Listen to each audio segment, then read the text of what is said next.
بما يخص المقابلة اللي تم إجراءها مع سيادة الرئيس من قبل قناة اسمها شمس. الحقيقة هاي القناة أنا أول مرة بسمع عنها. مو هون موضوعنا خلونا نبدأ بالسؤال الحقيقي. ليش قناة شمس أخفت مقابلة كاملة أجرتها مع سيادة الرئيس ولم تبث حتى اليوم؟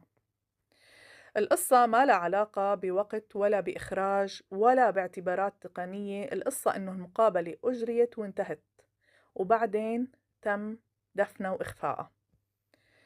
بعدها بطلع علينا الشخص اللي أجرى اللقاء وقال إنه الهدف من المقابلة كان تهدئة الشارع الكردي في سوريا والعراق، لكن المفارقة إنه اللي صار داخل المقابلة كان عكس المتوقع بالنسبة إلن. الرئيس خلال اللقاء صعد صعد بخطابه السياسي ضد قسد، حصرا ضد قسد.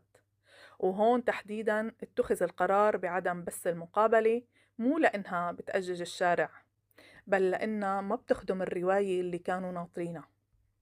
خلونا نكون صريحين، لو وجدت هاي القناة أو من وراءها في اللقاء جملة واحدة فقط تشير إلى تحريض أو تأجيج أو استهداف للشارع الكردي، هل كانوا ترددوا بنشرة؟ أكيد لا. لكن المعروف عن الرئيس إنه سياسي محترف، ينتقي كلماته بدقة وبيحسب لكل عبارة ألف حساب. لذلك كان كلامه واضح وصريح جدا، حب صريح لكل أبناء سوريا وتأكيد إنه الأكراد سوريون، لا يجب أن يسمح لأحد بالتلاعب بهم أو استغلالهم. لهم ما للسوريين وعليهم ما للسوريين وعليهم ما على السوريين، لأنهم سوريون وليسوا غير ذلك. وهون السؤال الأخير اللي لازم نطرحه: هل خافوا من بث المقابلة لأنها خطيرة ولأنها بالفعل بتأجج الشارع الكردي ضد الدولة وضد الموالين للدولة، ولا كانت صادقة أكثر من اللازم وبين فيها الرئيس الحقيقة المخفية عن أغلب إخواننا الأكراد؟ بتمنى تقولوا لي رأيكم وشو آرائكم وشو وجهة نظركم.